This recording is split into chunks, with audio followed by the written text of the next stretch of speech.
अब आइए subsequent measurement, मतलब एक बार असेट आपकी बुक्स में आपने रिकॉर्ड कर लिया, कॉस्ट आपकी असेट का आपको पता चल गया और आपका असेट आपके बैलेंस शीट पे कॉस्ट पे लिखा और बुक्स में कॉस्ट पे लिखा। अब क्या करना है? इंस्टीट्यूट का बोलना है हम आपको दो मॉडल सजेस्ट करेंगे, कॉस्ट मॉडल और revaluation model.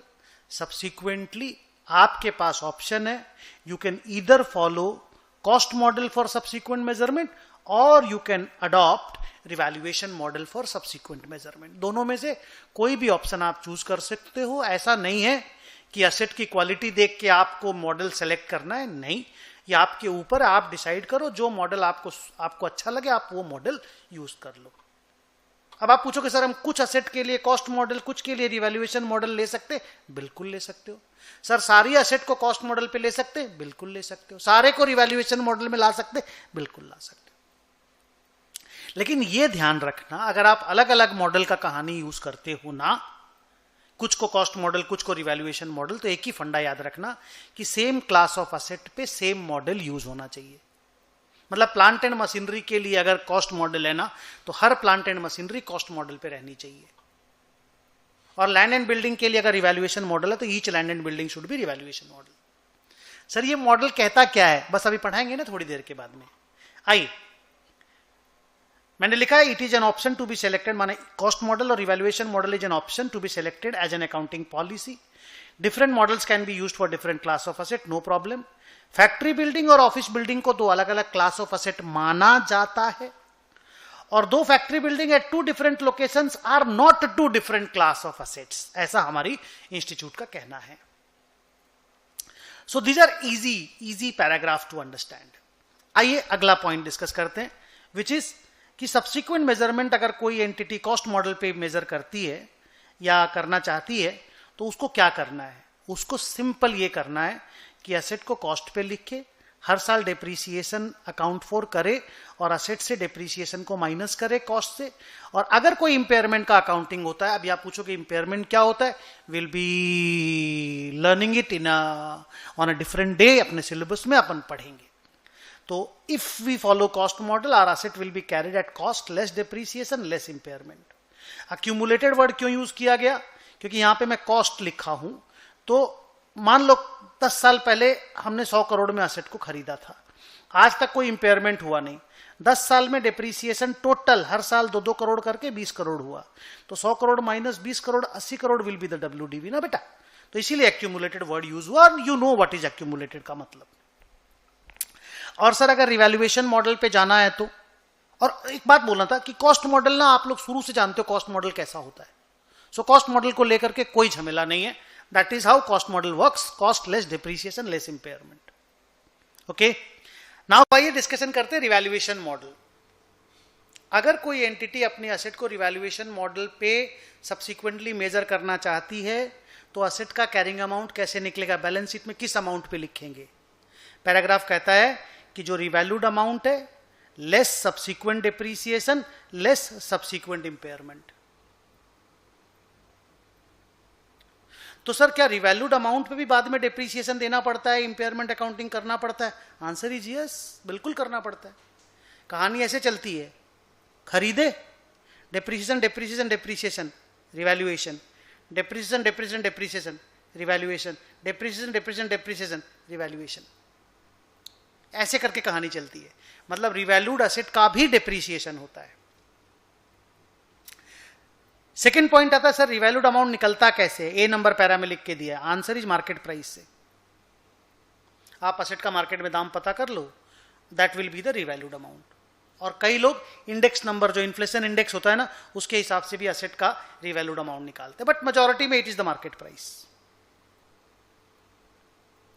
Sir frequency of revaluation क्या होना चाहिए? अगर बहुत ज्यादा वोलाटाइल असेट है तो हर साल रिवैल्यूएशन होना चाहिए, लेस वोलाटाइल असेट है तो 3 से 5 साल में एक बार रिवैल्यूएशन होना चाहिए। सर 3 लेंगे या 4 लेंगे या 5 लेंगे? आंसर आपके मैनेजमेंट के डिसीजन पे डिपेंड करेगा, इंस्टीट्यूट कुछ नहीं बोलता। सर अगर रिवैल्यूएशन प्रॉफिट आया तो क्या करना है? आंसर इज रिवैल्यूएशन प्रॉफिट को रिवैल्यूएशन रिजर्व में डाल देना है। अपवर्ड रिवैल्यूएशन हुआ, प्रॉफिट हुआ, आरआर में डाल दो। सर लॉस आया तो क्या करना है? प्रॉफिट एंड लॉस अकाउंट में ट्रांसफर कर दो लॉस को। सर ये कैसा रूल है? यही रूल है, revaluation profit goes to revaluation reserve but revaluation loss goes to profit and loss account. पूछोगे सर प्रॉफिट लॉस में डाल रहे हैं तो टैक्सेबल इनकम कम हो जाएगा, टैक्स कम देना पड़ेगा। नो, वो इनकम टैक्स के टीचर आपको पढ़ाएंगे, बट मैं बोल देता हूं नो। ठीक है सर, रिवैल्यूएशन का अकाउंटिंग प्रोसेस कैसे होता है? मैं आपको एग्जांपल देता हूं, आप बोर्ड पे देखो। मान लो मेरा एक 100 का असेट था, आज तक हम 40 का डिप्रीसिएशन दिए थे और उसका WDV 60 है। अब मान लो आज हम उसको रिवैल्यू कर रहे हैं, 5 साल बाद एक बार कर रहे हैं, आज उसका रिवैल्यूड अमाउंट 90 निकला। तो हमारे पास दो ऑप्शन है। पहला ऑप्शन ये है रिवैल्यूएशन का अकाउंटिंग प्रोसेस कि ये जो 60-90 बढ़ा ना, 60 को 90 बनाना है तो 50% इंक्रीज हुआ, 50% इंक्रीज हुआ ना, तो 100 को बना दो 150, 40 को बना दो 60, असेट ऑटोमेटिकली 90 हो जाएगा। Sir journal entry, property plant and equipment account debit 50, to provision for depreciation 20, to revaluation reserve 30। ये टेक्निक 1 में लिखा हुआ है। Both original cost and accumulated depreciation are proportionately changed. और सर दूसरा मेथड क्या है? दूसरा मेथड है पहले 40 को 100 से कैंसिल आउट कर दो एंड देन 60 को 90 बना दो। सर कैसे? Provision for depreciation account debit to fixed asset, to property plant and equipment 40, provision for depreciation खत्म, असेट 60 बन गया, property plant and equipment account debit 30, to revaluation reserve 30। ये टेक्निक 2 है, eliminate the accumulated depreciation against the original cost and then revaluation is recorded. Okay sir, ये number paragraph क्या है? वो subsequent revaluation के ऊपर बातचीत है। अगर हम सब्सिक्वेंट रिवैल्यूएशन करते हैं तो उसका अकाउंटिंग प्रोसेस डिपेंड करता है कि पहली बार जब रिवैल्यूएशन हुआ था तब क्या हुआ था। तो हम लोग बोलते हैं कि अगर अभी हम किसी सेकेंड टाइम हम किसी एसेट को अपवर्ड रिवैल्यू कर रहे हैं, जो पिछली बार डाउनवर्ड रिवैल्यू हुआ था, तो जितना अभी प्रॉफिट हुआ ना, उस प्रॉफिट को आरआर में नहीं लेके जाना है। पहले जितना लॉस हुआ था उसको जितना पीएल में डाले थे उतना प्रॉफिट को पीएल में क्रेडिट कर दो, बाकी प्रॉफिट को आरआर में डाल दो। मतलब अगर पहली बार रिवैल्यूएशन में 10 लाख का लॉस हुआ था तो 10 लाख का लॉस हम पीएल में डाल दिए थे, क्योंकि डाउनवर्ड रिवैल्यूएशन का लॉस पीएल में जाता है।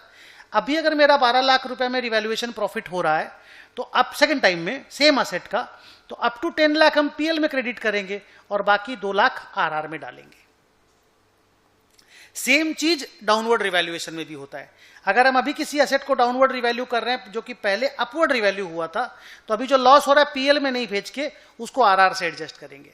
आरआर खत्म होने के बाद ही लॉस को पीएल में डालेंगे। फॉर एग्जांपल, अगर पहली बार में हमने 10 लाख का आरआर खड़ा किया था ऊपर रिवैल्यू करके, अभी अगर मेरा 12 लाख का लॉस हो रहा है तो अप टू 10 लाख हम आरआर से एडजस्ट करेंगे, 2 लाख को ही पीएल में डालेंगे।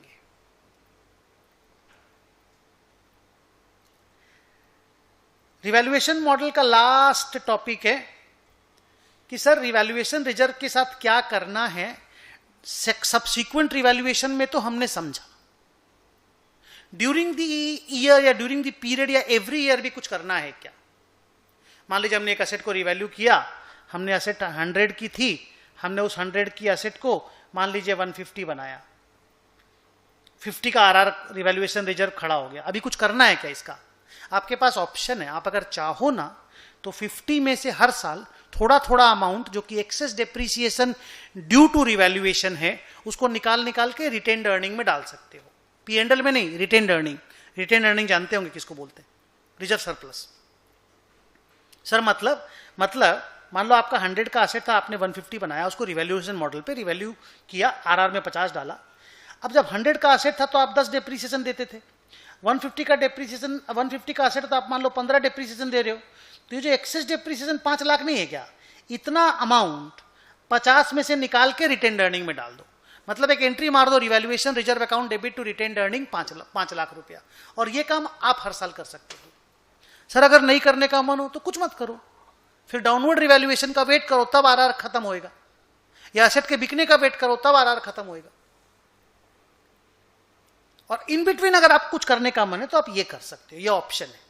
देखो मैंने लिख के दिया, at the option of the entity can transfer the amount equal to excess depreciation 5 lakh from revaluation surplus to retained earnings, not to P&L। अब ये ट्रीटमेंट आप इग्नोर भी कर सकते हो, नहीं भी कर सकते हो, ठीक है। और सर जब असेट सेल हो जाता है तब क्या करते हैं? सेल का जो प्रॉफिट लॉस है वो तो पीएल में भेजते ही हो, वो तो पहले ही डिस्कस हो चुका है।